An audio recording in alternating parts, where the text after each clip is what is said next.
y a deux personnages principaux, Sophia et Idriss, deux Égyptiens. C'est suite à la révolution égyptienne. Oui, c'est suite à la révolution égyptienne, mais la révolution égyptienne, je pense, c'est un miroir de notre propre révolution en Tunisie.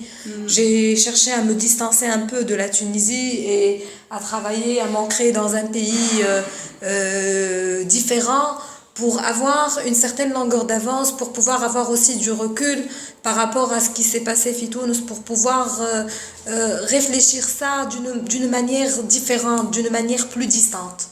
J'ai vraiment cherché à prendre du recul par rapport à la Tunisie. Mais l'Égypte, ça reste le miroir de la Tunisie et ça reste et la révolution égyptienne reste le miroir de la révolution tunisienne. Et le livre traite beaucoup de la démission d'une certaine élite, sociale. Le sujet est omniprésent, le sujet de la démission de l'élite qui appartenait de l'élite qui avait des connexions avec les anciens régimes. C'est une élite qui va baisser les bras. C'est une élite qui va considérer que le pays est dans une période d'attente, qui va considérer que le pays est plus ou moins dans un temps mort de son histoire. Et cette élite va vraiment baisser les bras. Et cette élite va vraiment chercher à partir ailleurs, à employer ce temps à faire des choses plus intéressantes pour elle, quitte même à prendre du repos. Dans le cas de Sophia et d'Idriss, ils vont justement profiter de ce temps mort de l'histoire que représente à leurs yeux la révolution. Temps mort dans le sens qu'on attend beaucoup des révolutions. Vous savez que Sophia était à la rue le jour de la révolution. Donc ce temps mort, on attend beaucoup de choses, mais en même temps on abdique.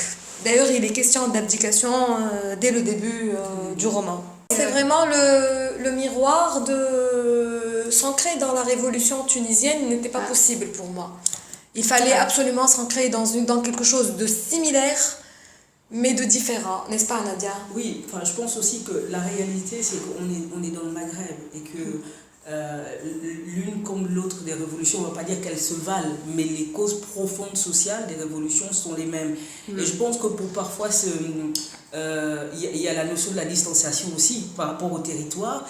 Et puis il y a aussi l'idée qu'on n'est pas juge et parti en même temps. Voilà, c'est important de ne pas être juge et parti parce que pour peu qu'on ait une position ou une autre dans sa propre révolution, on peut être taxé de ceci ou de cela. Bon, après, c'est vrai que l'auteur parle quand même à travers ses personnages, donc on peut plus ou moins situer le positionnement de l'auteur par rapport à ça. Mais ce que je pense, c'est qu'il n'y a pas il n'y a peut-être pas une volonté manifeste de complètement gommer la révolution tunisienne, mais c'est-à-dire en un reflet. D'ailleurs, Sophia, ils vont partir vivre à Casablanca. Elle est moitié tunisienne, moitié égyptienne.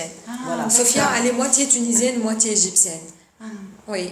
Où ils vont partir vivre à Casablanca, tous les deux, Sophia et Idriss. Ils vont abandonner l'Égypte, où il y a beaucoup de problèmes, où il y a une grande crise économique qui sévit, c'est écrit dans le livre, et ils vont partir vivre à Casablanca, qu'ils qualifient de terre moins hostile.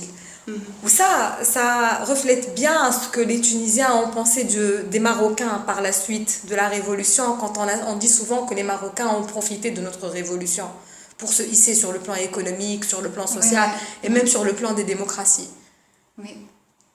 Et c'est vraiment le sujet, c'est un sujet assez important dans le livre qui est la démission de l'élite, mais une élite plutôt rattachée à l'ancien régime qu'au régime actuel.